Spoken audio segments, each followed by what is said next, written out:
পাকিস্তান ভারত যুদ্ধ লাগার পর থেকে রাজাকার শব্দটা আবার ইউজ হইতেছে এই বাংলাদেশে।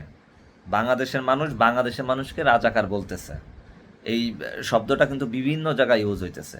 তো আমি মনে করি এই কথাটা এই 54-55 বছর পর আইসে এখনও যে এই শব্দটা ইউজ হয়, এটা আমি মনে করি একটা স্বৈরাচারমূলক কথা, এটা বৈষম্য বিরোধী কথা, এটা এটা একটা উগ্রবাদী একটা ভাষা, এটা আমি মনে করি। কারণ 54-55 বছর পর এখনও কি রাজাকার থাকবে বাংলাদেশে? আপনার যুদ্ধ হয়েছে 1971 সালে, তখন একটা পক্ষ বিপক্ষ আহ, হবে, এটা স্বাভাবিক, এবং সেখান থেকে যারা বিরোধী থাকবে তারা রাজাকার হবে, এটাই স্বাভাবিক। আর এটা তখনই শেষ হয়ে যায়, যখন এটা যুদ্ধ শেষ হয়ে যায় তখন এটা শেষ হয়ে যায়। তো 54 বছর পর এখনও এই শব্দটা ইউজ হয়, তো এটা বৈষম্যমূলক ছাড়া আমি মনে করি আর কিচ্ছু না। আর পৃথিবীতে তো যুদ্ধ একটাই হয় নাই, পৃথিবীতে কিন্তু আরও বড় বড় যুদ্ধ হয়েছে। 1939 সালে দ্বিতীয় বিশ্বযুদ্ধ হয়েছে, সেখানে 7 কোটি মানুষ মারা গেছে।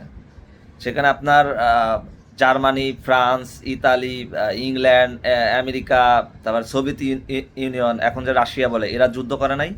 এরা মানে এমনভাবে যুদ্ধ করছে যে কোনো দেশ থাকবে না, কোনো দেশের মানচিত্র থাকবে না, এমনভাবে যুদ্ধ করছে, এমনভাবে মানুষ মারছে।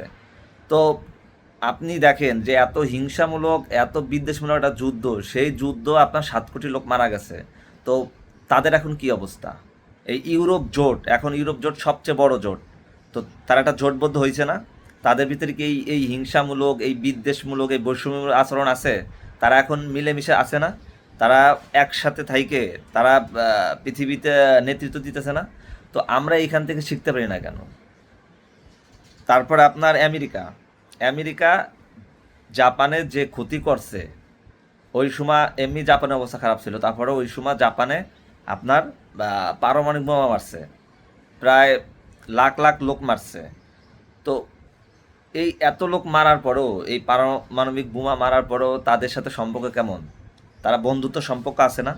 তো এটা স্বাভাবিক ঘটনা। যুদ্ধের পরে কি হবে না হবে, এটা বন্ধুত্ব হবে, কিন্তু এতে বা শত্রুতা থাকবে, এতে এই রাজাকার শব্দটা তো ইউজ হওয়ার কথা না। এই রাজাকার শব্দটা যারা ইউজ করে বাংলাদেশে, এরা হলো একটা স্বৈরাচার, এটা একটা বৈষম্যমূলক আচরণ।